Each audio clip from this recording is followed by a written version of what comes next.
नुपुर शर्मा, जिनकी वजह से भारत सरकार को देनी पड़ी सफाई। आज नुपुर शर्मा के बारे में पूरा सच, पूरी बात हम आपको बताने वाले। कहां नुपुर शर्मा का जन्म होता है, कहां शिक्षा दीक्षा करती हैं, कैसे फिर से भारत आती हैं विदेश के बाद, उसके बाद कैसे भारतीय जनता पार्टी ज्वाइन करती हैं, क्या कुछ राजनीतिक सफर रहा उनका, किस प्रकार से एक तेज तर्रार नेताओं में उनकी गिनती शुरू हुई, उसके बाद अचानक पार्टी से निकाल दिया जाता है। आज इस खास शो में नुपुर शर्मा पार्ट 2 में पूरी बात हम बताने जा रहे हैं। नमस्कार, न्यूज प्लस 21 में आप सभी का स्वागत है। मैं हूं आपके साथ अविनाश दुबे। बीती 27 मई को एक टीवी चैनल में हो रही डिबेट में शामिल होती हैं नुपुर शर्मा। डिबेट का मुद्दा था ज्ञानवापी और उसमें मिली विवादित आकृति। बहस चल रही थी। इस दौरान नुपुर ने कथित तौर पर इस्लाम और पैगंबर मोहम्मद के खिलाफ आपत्तिजनक बातें कह दी।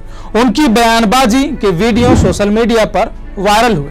नुपुर के खिलाफ कार्रवाई की मांग की गई। कई इस्लामिक देशों ने भी भारत सरकार से जवाब मांगा, जवाब तलब किया गया, जिसके बाद नुपुर शर्मा को भारतीय जनता पार्टी ने 5 जून को सस्पेंड कर दिया। सस्पेंशन लेटर में लिखा गया कि कई मामलों में नुपुर ने पार्टी लाइन से विरुद्ध जाकर बातें कही जो पार्टी के संविधान का उल्लंघन है। हालांकि इसके बाद नुपुर ने भी ट्वीट कर कहा कि वो अपने शब्द वापस लेती हैं। बेहद कम समय में बीजेपी की राष्ट्रीय राजनीति में पहचान बनाने वाली नुपुर शर्मा की शुरुआत कैसी रही, अरविंद केजरीवाल के खिलाफ चुनाव लड़ने से लेकर बीजेपी प्रवक्ता बनने तक की नुपुर की कहानी क्या है, आइए जानते हैं इस खास शो में। कितना पढ़ी लिखी है नुपुर शर्मा, सबसे पहले यही जान लेते हैं। नुपुर की पैदाइश 1985 में 23 अप्रैल के रोज दिल्ली के हुआ। पिता का नाम है डॉक्टर विनय शर्मा। नुपुर पेशे से वकील हैं। 5 जून को सस्पेंड होने के पहले तक भारतीय जनता पार्टी की आधिकारिक प्रवक्ता थी नुपुर शर्मा। नुपुर ने दिल्ली यूनिवर्सिटी यानी डीयू के हिंदू कॉलेज से इकोनॉमिक्स में ग्रेजुएशन किया। इसके बाद डीयू से ही एलएलबी करने के बाद नुपुर ने लंदन स्कूल ऑफ इकोनॉमिक्स में दाखिला लिया। यहाँ से कानून में एलएलएम की डिग्री लेने के बाद नुपुर ने बर्लिन के Cornell and unit school of young politician से भी ग्रेजुएशन किया, डिग्री हासिल की और भारत लौटने के बाद नुपुर पेशेवर वकील बन गई। गिलानी का विरोध किया और किसी ने थूक दिया। ये खबरें खूब चली। हमने सोचा क्यों न इसको गहराई में जाकर आपको समझाने का प्रयास किया जाए। नुपुर दिल्ली यूनिवर्सिटी के अपने शुरुआती दिनों से ही छात्र राजनीति में सक्रिय थी। साल 2008 में नुपुर ने अखिल भारतीय विद्यार्थी परिषद यानी एबीवीपी के टिकट पर Delhi university student union DUSU का चुनाव लड़ा और एनएसयूआई की सोनिया सापरा को करीब 1700 वोटों से हराकर यूनियन प्रेसिडेंट बनी। अब आप सोच रहे होंगे मैं ये बात क्यों कह रहा हूं। उस दौर में जब डीयू में एनएसयूआई की खूब चलती थी, प्रेसिडेंट के अलावा कोई एक भी ऐसा पोस्ट नहीं था जिस पर एनएसयूआई की जीत ना हुई हो। सभी पोस्ट पर एनएसयूआई की जीत हुई थी। कहानी में आगे चलते हैं। एबीवीपी के खाते में 6 साल बाद ये जीत आई थी। जीत के बाद नुपुर दिल्ली बीजेपी के दिग्गज नेताओं की नजर में आ गई। लेकिन राजनीति में नजर आने के लिए बहुत कुछ करना होता है साहब। हर नेता को नुपुर के खाते में ये कर्मयोग बना। उनके छात्र संघ अध्यक्ष रहते दिल्ली विश्वविद्यालय के प्रोफेसर और 2001 के संसद हमले के पूर्व आरोपी SAR गिलानी को विश्वविद्यालय के ही कला संकाय द्वारा एक कार्यक्रम में बतौर वक्ता बुलाया गया था। गिलानी को संसद पर हमले के आरोप से दिल्ली हाई कोर्ट ने बरी कर दिया था। एबीवीपी के छात्रों का एक गुट कला संकाय के कार्यक्रम में पहुंच गया। गिलानी से धक्का मुक्की की गई। धक्का मुक्की करते नुपुर की तस्वीरें भी सामने आई। इसी बीच किसी ने गिलानी के चेहरे पर थूक दिया। इस थूकने के अलग अलग वर्जन हैं। कुछ लोग कहते हैं कि नुपुर शर्मा ने भी थूका था, लेकिन कुछ लोग कहते हैं कि नुपुर शर्मा ने बस धक्का मुक्की की थी, थूकने का काम किसी और का था। द प्रिंट में छपी खबर के मुताबिक नुपुर शर्मा ने कहा था कि गिलानी एक आतंकवादी है और उन्हें नहीं बुलाना चाहिए।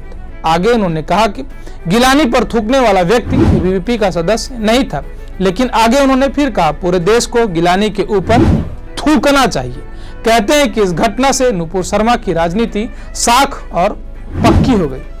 कहानी आगे बढ़ती है। साल 2009 में नुपुर ने अंग्रेजी अखबार द टाइम्स ऑफ इंडिया के रिपब्लिक डे के स्पेशल एडिशन में बतौर गेस्ट एडिटर भी काम किया। मार्च 2009 में नुपुर को हिंदुस्तान टाइम्स ने देश की शीर्ष 10 प्रेरणादायक महिलाओं की लिस्ट में शामिल कर लिया था। इसी साल नुपुर बीजेपी यूथ विंग की नेशनल वर्क कमेटी में शामिल हो गई। हालांकि इसके बाद नुपुर ने लंदन स्कूल ऑफ इकोनॉमिक्स का रुख कर लिया था। साल 2012 के जुलाई महीने में नुपुर यूएसए में हुए इंडो पाक American council of young political leaders ACYPL के शिखर सम्मेलन में भारत और भाजपा के प्रतिनिधिमंडल के सदस्य के बतौर शामिल हुई थी। इसके बाद इसी साल उन्होंने भारतीय जनता युवा मोर्चा में राष्ट्रीय सह मीडिया प्रभारी उनको बना दिया गया। साथ ही स्पेशल मीडिया कमेटी की सदस्य भी बनाई।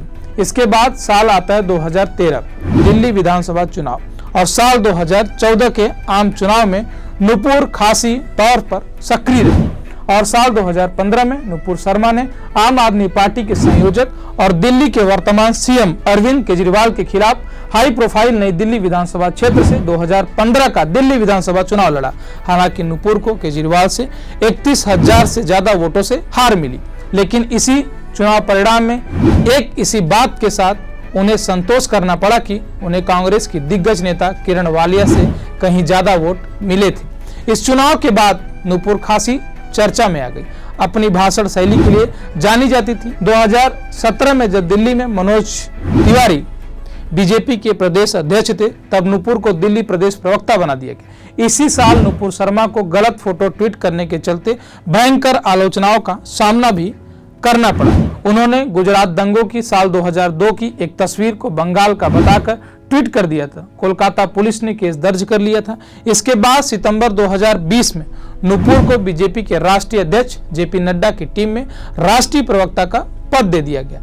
मिलता भी क्यों ना, तेज तर्रार युवा, बोलने में बेशक अंदाज। इसके अलावा नुपुर शर्मा बीजेपी की कार्यकारिणी समिति की अध्यक्ष भी रही। आज हमने आपको ये बताने का प्रयास किया कि आखिरकार नुपुर शर्मा कौन है, उनकी क्या बचपन से अब तक की राजनीति में पड़ाव रहा, किस तरह से उन्होंने राजनीति में कदम रखा, अरविंद केजरीवाल के खिलाफ जो उन्होंने चुनाव लड़ा वो उनके लिए कितना मददगार साबित हुआ, या यूं कहें कि भारतीय जनता पार्टी की राजनीति में कैसे उन्होंने बड़े पैमाने पर कदम रखा। उसके बाद जेपी नड्डा के साथ काम करने का मौका मिला। अपने तेज तर्रार अंदाज के कारण कई बार उन्होंने मंच साधा कि टीवी चैनलों में लगातार दिखती रही।